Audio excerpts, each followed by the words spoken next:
Cannabis has been legalized in Canada since last year, yet it is still a stigma in our society, and there's a lack of cannabis related experiences present in the tourism industry when we could be taking advantage of this market. My proposal today entails offering an introductory cannabis cooking class that is all season, which caters to the Tourism Kamloops target market persona, as well as educates individuals on the consumption of cannabis. With your support, we could bring this memorable and unique experience to life that will allow us to generate revenue, expand the growing market of cannabis tourism related experiences in Canada within our own town, educate individuals on cannabis that promotes its safe consumption, and create a new experience that the demographic of Kamloops.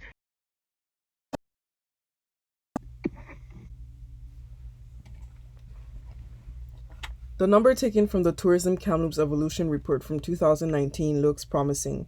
The general spending capacity has increased and people are spending more in BC. The number of passengers and overall visitation to Kamloops has increased, and we believe our product experience will be able to bring more people to town. Setting the time in late afternoon gives an incentive for people to want to stay an extra night, and marketing becomes important in order to achieve this too. There has been a steady growth in tourism for 3 consecutive years, according to the report, and I believe creating room for a product like this in Kamloops will draw more people's attention and contribute to a steady growth.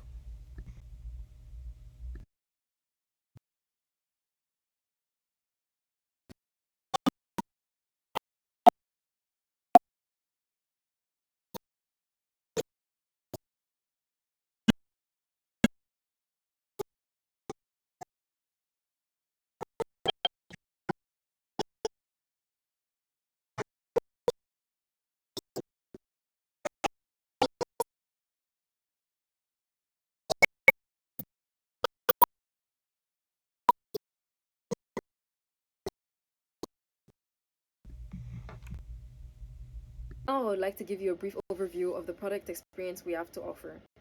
This product experience entails bringing in a nomad cook to organize an introductory cooking with cannabis class for a maximum of 12 participants, in which they will each take turns in completing steps in creating a three-course meal that's cannabis infused. After that, there will be dining and socializing and just enjoying some drinks, and participants will get the opportunity to ask questions. Now, I would like to talk to you about our persona, Carefree Jenna. Jenna is a carefree individual who enjoys traveling and having fun. She loves her home Kamloops, and she's an avid supporter of her town. Jenna also loves to travel, go places with her friends, and treat herself whenever she can. Most times, she's extroverted. She's also very open-minded and always looks for ways to learn more. Jenna falls into the persona we're targeting. This target market ranges from 18 to 34-year-old.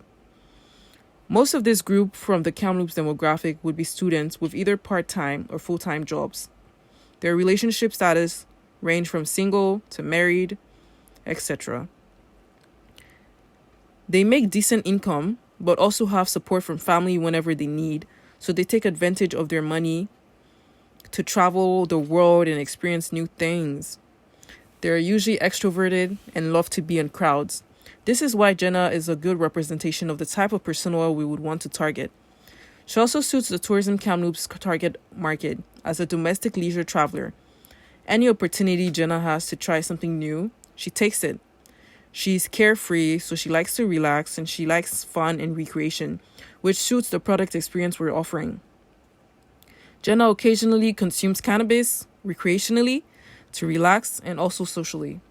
From research, about 53% of cannabis users say they would definitely or probably visit a cafe or restaurant where cannabis edibles or drinkables are served, which makes it likely for Jenna to attend this event herself. We must target more individuals like Jenna who are willing and ready to spend as well as try new things. We're now moving on to the business model, starting with the consumer pain and how this product experience helps Tourism Kamloops. Here, I'll briefly be touching points on the business model by first addressing the consumer pain. After legalization of cannabis, there are a lot of people who want to learn more about cannabis. This is a good way to educate them about it, so people abuse of it less. Also, to remove the the stigma of a stoner or getting high and showing people that cannabis is just more than getting high from smoking a joint. It can be a unique and memorable experience. The gap is that there's a need for more people to experience cannabis in a different light, to avoid judging it, educate themselves on it, and understand it from a tourist perspective. Finally, setting the time of the event for late afternoon around 4 p.m. gives an incentive for people visiting to want to stay an additional night simply to attend the event. The second part of the business model I'd like to discuss is the sales and cost. Here I've created a simple budget that outlines our expenses in areas where we'd be making our revenue. At this moment, these are simply estimated costs based on the information I have available. Because this is a new product to the market, it is unlikely for it to immediately blow up. However, in the long run, I guarantee it will generate a lot of revenue and gain a lot of attention through effective customer targeting and marketing. Our projected expenses include Nomad Cook, venue, first aid kits, and additional material such as the lever machine that will be needed to create extract from the cannabis flower and the sous vide that will also be needed in creating the extract.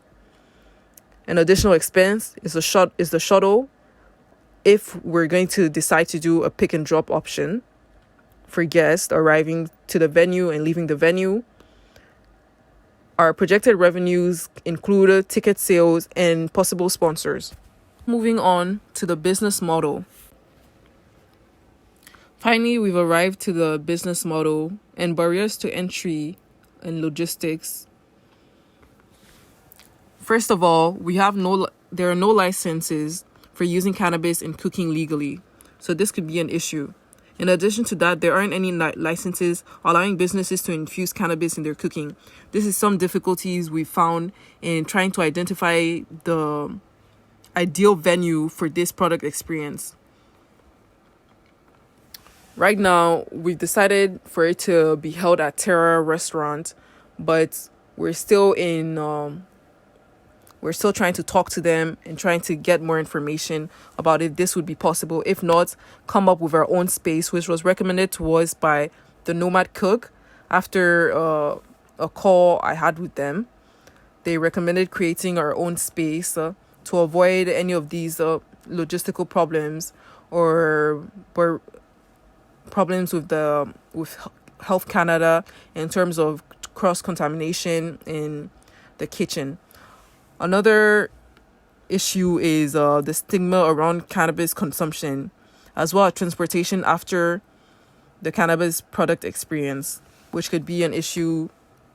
But we've decided that for that, prior to booking for the event, guests can ask whether or not they would like to be picked up from their location and dropped after the event, or if they already have a designated driver, that will not be necessary.